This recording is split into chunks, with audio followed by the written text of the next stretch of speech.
नहमदुहु व नुसल्ली अला रसूलिहिल करीम अम्मा बाद फ़अऊज़ु बिल्लाहि मिनश शैतानिर रजीम बिस्मिल्लाहिर रहमानिर रहीम। सूरतुल बकरा पंजाबी तर्जमा आयात 25 ਤੋਂ 30।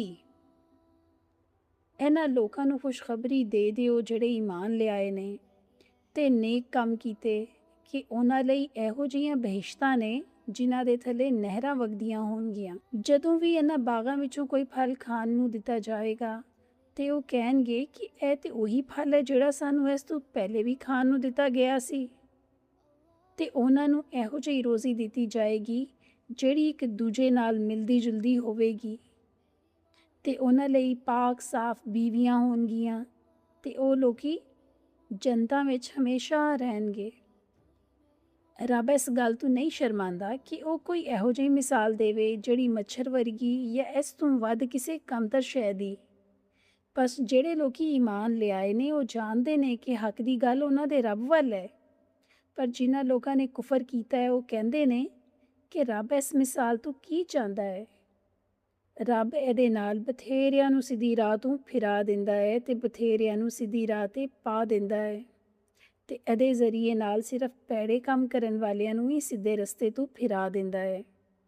ਜਿਹੜੇ ਰੱਬ ਨਾਲ ਕੀਤੇ ਗਏ ਵਾਅਦੇ ਤੋਂ ਫਿਰਦੇ ਨੇ, ਜਿਹਨੂੰ ਰੱਬ ਨੇ ਜੋੜਨ ਦਾ ਹੁਕਮ ਦਿੱਤਾ ਹੈ ਉਹਨੂੰ ਤੋੜਦੇ ਨੇ, ਜ਼ਮੀਨ 'ਤੇ ਫਸਾਦ ਪਾਉਂਦੇ ਨੇ, ਉਹੀ ਲੋਕੀ ਨੁਕਸਾਨ ਚੁੱਕਣ ਵਾਲੇ ਨੇ।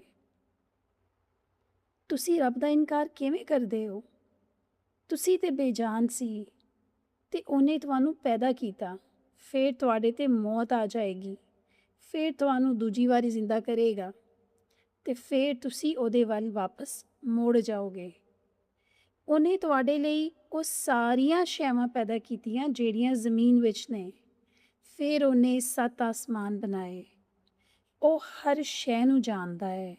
ਤੇ ਜਦੋਂ ਤੇਰੇ ਰੱਬ ਨੇ ਫਰਿਸ਼ਤਿਆਂ ਨੂੰ ਆਖਿਆ ਕਿ ਮੈਂ ਜ਼ਮੀਨ 'ਤੇ ਆਪਣਾ ਖਲੀਫਾ ਬਣਾਉਣ ਲੱਗਾ ਤੇ ਉਹਨਾਂ ਨੇ ਆਖਿਆ ਕਿ ਇਹ ਰੱਬ ਕੀ ਤੂੰ ਇਹੋ ਜਿਹੇ ਬੰਦੇ ਨੂੰ ਆਪਣਾ ਖਲੀਫਾ ਬਣਾਵੇਂਗਾ ਜਿਹੜਾ ਜ਼ਮੀਨ 'ਤੇ ਫਸਾਦ ਪਾਵੇਗਾ ਤੇ ਕਤਲ ਕਰੇਗਾ। ਅਸੀਂ ਤੇ ਹਰ ਵੇਲੇ ਤੇਰਾ ਹੀ ਨਾਂ ਲੈਂਦੇ ਹਾਂ ਤੇ ਤੇਰੀ ਪਾਕ ਜ਼ਾਤ ਦਾ ਜ਼ਿਕਰ ਕਰਦੇ ਹਾਂ।